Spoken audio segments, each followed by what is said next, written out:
Nous sommes le vendredi 23 janvier, vous écoutez RFI, il est 16h en temps universel, 18h à Kiev. Le journal en français facile. Diane Berger. Le sort de l'Ukraine discuté à Abu Dhabi. Les Émirats accueillent depuis 1 heure un cycle de négociations dans un format nouveau. Les Russes, les Ukrainiens et les Américains sont là en même temps. Ice out, dehors la police de l'immigration, c'est le mot d'ordre, le message au cœur d'une grande journée de mobilisation à Minneapolis, cette ville des États-Unis où une mère de famille a été tuée au début du mois. Et puis on vous expliquera cette étrange guerre commerciale entre l'Équateur et la Colombie. Le président équatorien est un allié de Donald Trump et il s'inspire de lui pour mettre la pression sur son voisin. Le journal en français facile. Les discussions viennent de commencer aux Émirats arabes unis, un nouveau cycle de négociations dédié à la guerre en Ukraine. Et il y a autour d'une même table des Russes, des Ukrainiens et des Américains. Ensemble, c'est la première fois depuis le début de la guerre, commencée il y a quasiment 4 ans. Cette réunion devrait durer jusqu'à demain, samedi. Les précisions avec notre correspondante à Moscou, Anissa El-Jabri. La délégation russe est menée par le chef du renseignement militaire, sanctionné par les États-Unis et les Européens pour ingérence dans les élections internes, piratage, empoisonnement au Novichok sur le territoire du Royaume-Uni. Igor Kostyulov, qui s'est aussi distingué pendant l'intervention russe en Syrie, est un interlocuteur de fer. Il est à la table pour aborder un des points durs des négociations, connus depuis des mois mais singulièrement martelés par la partie russe depuis le début de l'hiver. Dmitri Peskov, porte-parole du Kremlin. La position de la Russie est bien connue. L'Ukraine et ses forces armées doivent quitter le Donbass. Elles doivent se retirer de là. C'est une condition essentielle. D'autres points restent à l'ordre du jour des négociations. Parmi ces autres points, la zone en question peut-elle rester démilitarisée ? En décembre dernier, le Sherpa du Kremlin avait avancé que la Rosgvardia, la garde nationale russe, y stationnerait pour maintenir l'ordre. Enfin, mercredi encore, le chef de la diplomatie russe lui rappelait d'autres revendications, comme le statut de l'Église orthodoxe en Ukraine. Anissa El-Jabri, Moscou, RFI. Sur le terrain, les bombardements russes continuent, en particulier dans l'est de l'Ukraine. Une frappe a tué 4 personnes hier soir dans la région de Donetsk. Un enfant fait partie des victimes.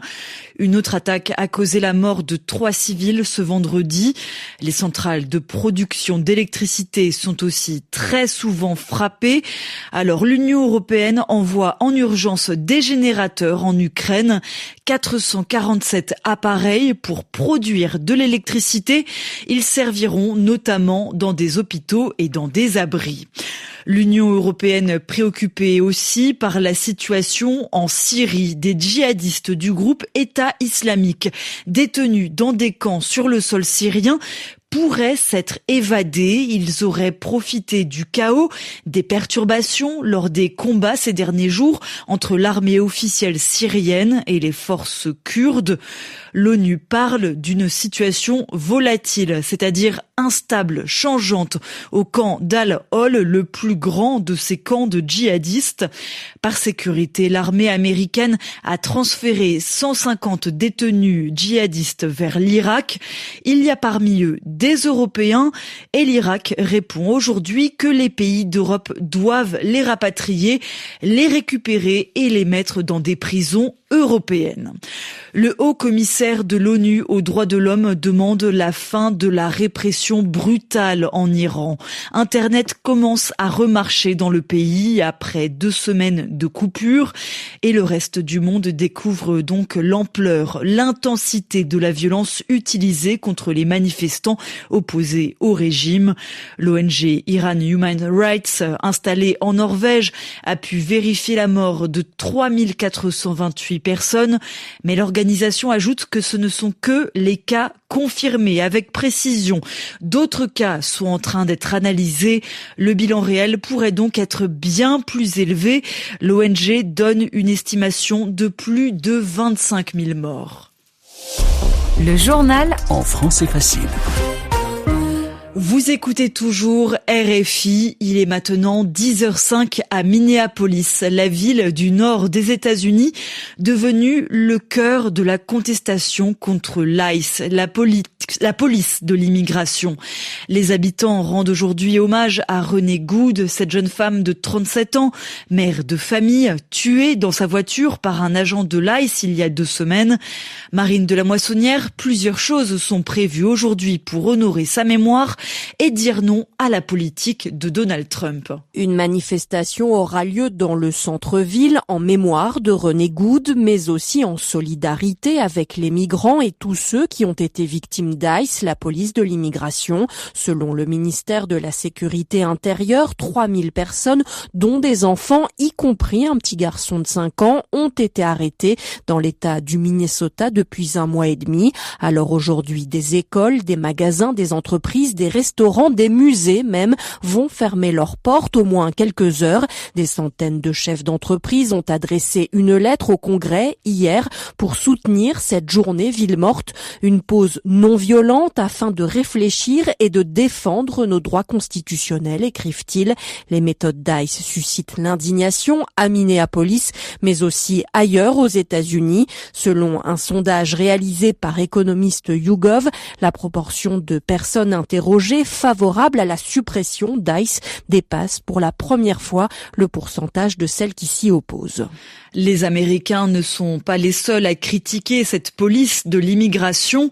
L'ONU dénonce ce vendredi, je cite, les mauvais traitements désormais quotidiens infligés aux migrants aux États-Unis. La première ministre danoise, Mette Frederiksen, est arrivée au Groenland. Ce déplacement sert à montrer le soutien de son pays aux habitants de l'île de l'Arctique, autonome mais rattachée au Danemark. La semaine a été mouvementée. Donald Trump, le président américain, a redit qu'il veut en prendre le contrôle officiellement pour assurer la sécurité des États-Unis, mais il a aussi accepté des négociations. L'influence de Donald Trump se fait sentir en Amérique du Sud. 2 pays voisins, l'Équateur et la Colombie, se lancent dans une véritable guerre commerciale depuis 2 jours. Chacun multiplie les sanctions économiques contre l'autre. Marius Roland, leur dispute est partie d'un désaccord sur le trafic de drogue. La Colombie, premier producteur de cocaïne au monde, n'en fait pas assez pour lutter contre le narcotrafic. C'est ce que dénonce Daniel Noboa, le président équatorien est un allié de Donald Trump en Amérique latine.